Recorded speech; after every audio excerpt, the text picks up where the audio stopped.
Hello everybody, today is Monday the 6th of August. Actually, I planned to do a podcast episode yesterday, but as lazy as I am, I didn't do that, as you might know. For all of you who have followed my journey doing the interval training experiment, know that yesterday I did my reference lap on the uphill. I measured the time before the interval training. To be honest, I had to check my first episode of the podcast to figure out which time I rode back then.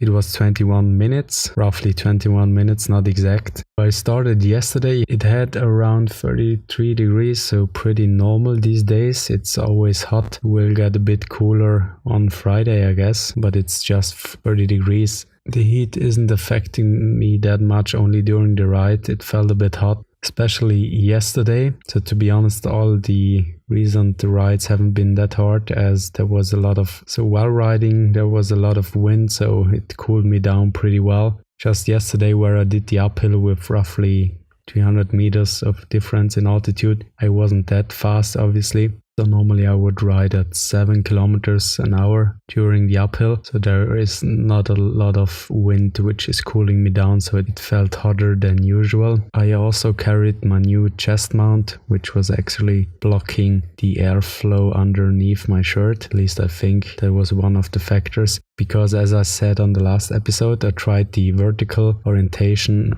to give you a better experience how my bike is moving and how I am riding the trails. As sometimes I think the horizontal orientation is cutting out of the bike movement. You will see when I publish the video if this kind of format is more immersive or not. I haven't checked the footage yet, to be honest, so it will also be a surprise for me.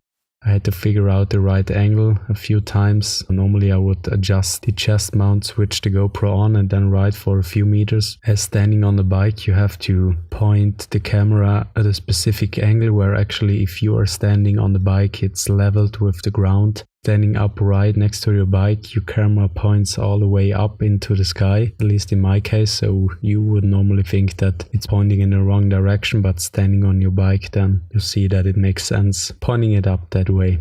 Anyways, I started yesterday at around 6 p.m. As already said, it had 33 degrees. First kilometer is on the cycle path, so then it's there in this crossing where the train crosses the road on the bridge. And if you already have my Instagram story, you have seen that I had to stop as the barriers have been down and the traffic light was on red, so no trespassing there. I stopped the timer there. I had to stop for a few minutes and then restart where actually the uphill is starting. And there I rushed a bit. So normally what I've seen rushing on the first uphill section, as there is a flat part just before the restaurant where the forest road is starting. If I'm rushing on the first uphill already, I cannot make up that deficit I created in my legs afterwards. So if I'm rushing, a lot of my stamina is gone and I cannot recover from that. So I usually try to get to the restaurant without using up too much energy, but still maintaining a good pace. And after the restaurant, there are 2 steep ramps which I have to climb. Afterwards it's getting a bit flatter and there I can speed more and I don't have to be that persistent with my stamina, so I can push there more than in the beginning. So that was my first mistake, and also the heat affected me a lot, as 1 month ago it wasn't that hot, so it was easier to ride the uphill back then. And just feeling wise, I never put in that much effort as I did yesterday. It was really my maximum. I couldn't have gone any faster, because already in the beginning I felt that I was good on the flat sections, but on the steep sections I completely lost my stamina doing the interval training on the flat parts. But until the end I thought that there could be an improvement, because I was really on my maximum speed, maximum output I can give. Reaching the top, I really had to take a few minutes to cool down, and I rode up the last section. I put my bike on the ground, put my phone out of the pocket. I unlocked the phone and there it was, the number of minutes it took me to get to the start of the trail.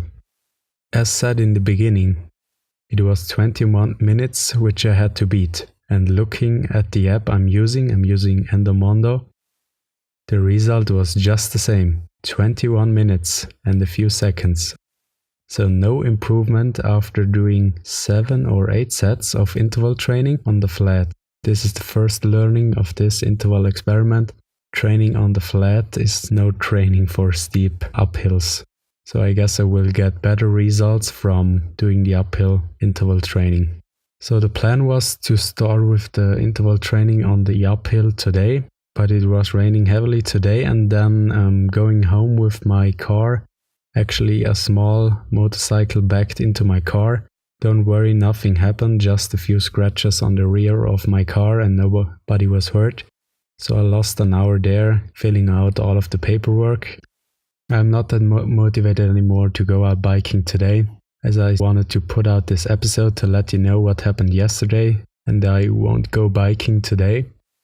So I will see if I can fit in the next interval session tomorrow. As you might know, I'm going on holiday already next week. To be honest, it is Saturday when I'm going on holiday, so I tried to do my last interval session on Friday to at least see if there is any improvement.